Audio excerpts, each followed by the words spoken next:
En el caso del doctor Carrión Centeno, él es abogado penalista, doctor en Derecho por la Universidad de Bonn en Alemania y además docente universitario, al margen de tener o de elaborar en su estudio de abogados.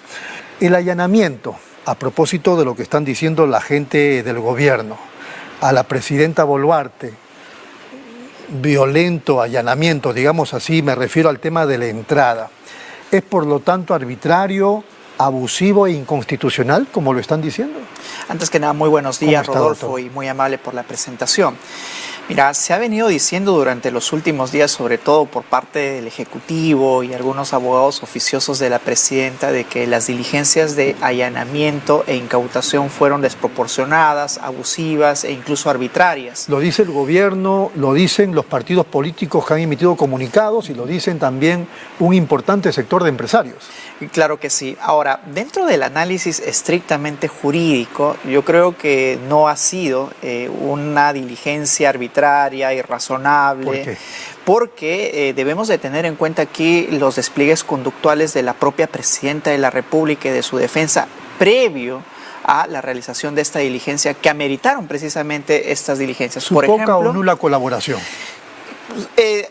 Enmarcado en un solo término su nula colaboración y, digamos, su ánimo obstruccionista de la propia investigación. Hay un término muy fuerte que usa también el fiscal de la Nación para referirse a este tipo de conductas como actos de rebeldía. Y pero es inusual, la Rodolfo, crítica es porque rompen la puerta de la casa nada menos que de la Presidenta de la República, dice estas personas. Yo creo que ese escenario no se hubiera producido, Rodolfo, si, por ejemplo, la Presidenta de la República hubiera asistido a la primera citación de declaración que le consignó la Fiscalía. Si también hubiera procedido a la exhibición, dicho en términos coloquiales, a mostrar los Rolex producto de la investigación. O si también hubiera recibido a la Fiscalía cuando ya se apersonaron finalmente al domicilio de la Presidenta y también a la Presidencia de la República, a Palacio Presidencial, si hubieran recibido la notificación y hubieran también colaborado con la justicia. En lugar de ello, la Fiscalía recibió un portazo de parte de la Presidenta. Todo ello fue evaluado por el juez supremo de investigación preparatoria y al no por mostrar eso ordena el allanamiento y deserraje. Y son esos los motivos que llevaron a decidir al juez supremo a ordenar el allanamiento y también el deserraje del domicilio. Pero ahora lo extraño, no sé si usted es un hombre con mucha experiencia en el ámbito del derecho penal, rehúye digamos a la Fiscalía, en este caso la Presidenta, a la opinión pública también, pero luego empieza a solicitar, no digo que exigir, pero sí a solicitar que de inmediato le tomen sus declaraciones. ¿Cómo se entiende eso? Esta es una defensa política cuando debiera de ser jurídica, ¿no? Y además es una contradicción en sus propios términos, Rodolfo, porque recordemos de que la primera solicitud de reprogramación de la diligencia señalada por la Fiscalía se justificó en base a las actividades urgentes que tenía la Presidenta durante 2 semanas. Pero resulta que ahora esas participaciones presidenciales no eran tan urgentes, tal es así que ella solicita que inmediatamente se le tome la declaración. ¿Cómo se explica eso? Bueno, se explica en razón de las diligencias de allanamiento, incautación. Pero ya la allanaron. Pero ya la allanaron. Lo que ella quiere ahora es mostrar su predisposición de colaboración con la justicia cuando ya en rigor las conductas que desplegó previamente no fueron indicativos de usted es penalista, usted no es político, pero igual le pregunto, ¿no será que las fuerzas políticas y empresariales que han mostrado el respaldo a la Presidenta a través de sendos comunicados le han dicho tienes que salir a declarar de una vez? Yo creo que, y me temo que esa es la razón, ¿no? Porque políticamente esta investigación fiscal está generando mucha deslegitimidad en el gobierno de la Presidenta Boluarte.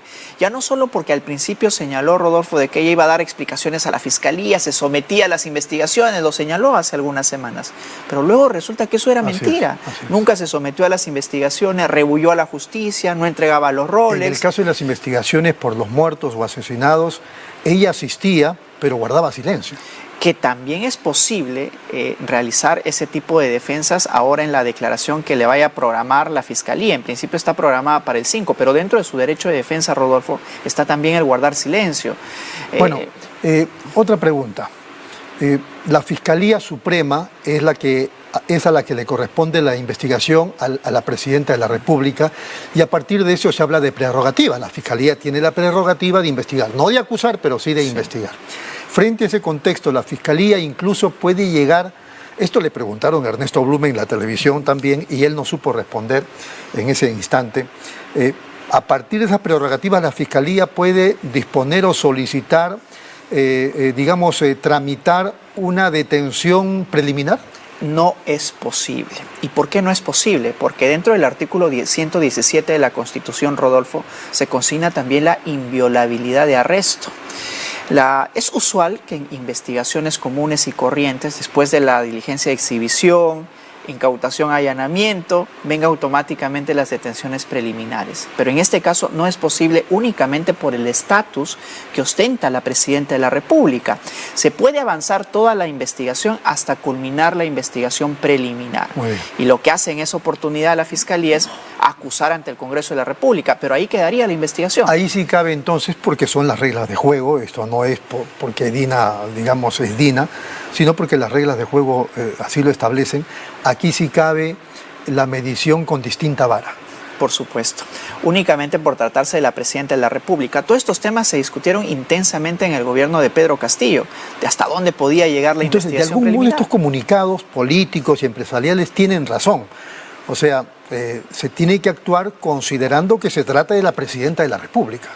Pero también se tiene que considerar las conductas de rehusamiento y de obstrucción que ha desplegado hasta ahora la Presidenta de la República, Rodolfo. Yo creo que es una ponderación entre o colaboras y tomo las medidas razonables, vienes a declarar, tú exhibes los objetos producto de investigación del delito, pero si no es así, yo creo que lo cuestionable sería más bien a la inactividad de la propia Presidenta de la República. Ahora, se dice de que la Presidenta, bueno, lo ha dicho el Premier y también otros ministros, que la Presidenta no puede decirle a la opinión pública el tema de los Rolex porque el asunto está ya a nivel de la investigación fiscal.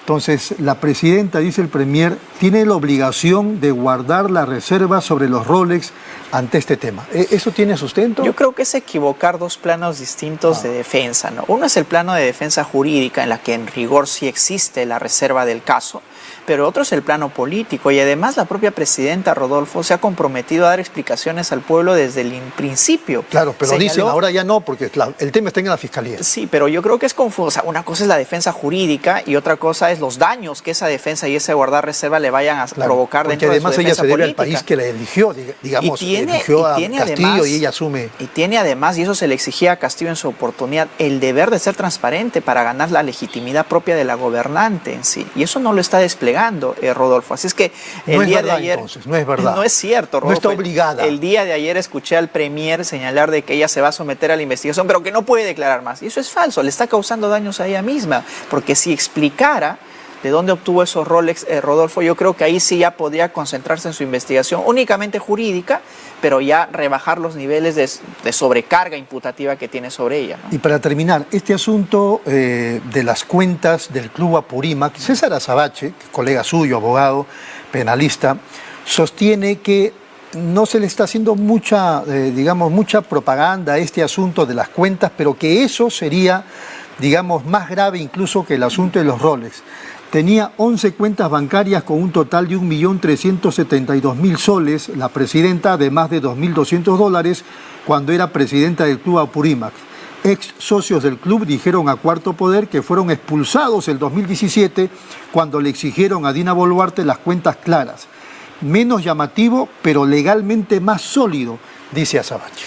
Yo creo que son dos planos distintos de investigación. Por un lado está siguiendo su curso la investigación del caso así llamado Rolex, y por otro lado el del Club Apurímac. Yo lo he señalado hace ya algunos días cuando salió esta noticia de que ella manejaba las cuentas mancomunadas de una institución, de que aquí podría constituir el delito de fraude en la administración de personas jurídicas, porque uno no puede tener una cuenta personal de una institución corporativa como es el Club Departamental Apurímac, y el manejo de las cuentas a espaldas de la institución jurídica jurídica a la que se debe.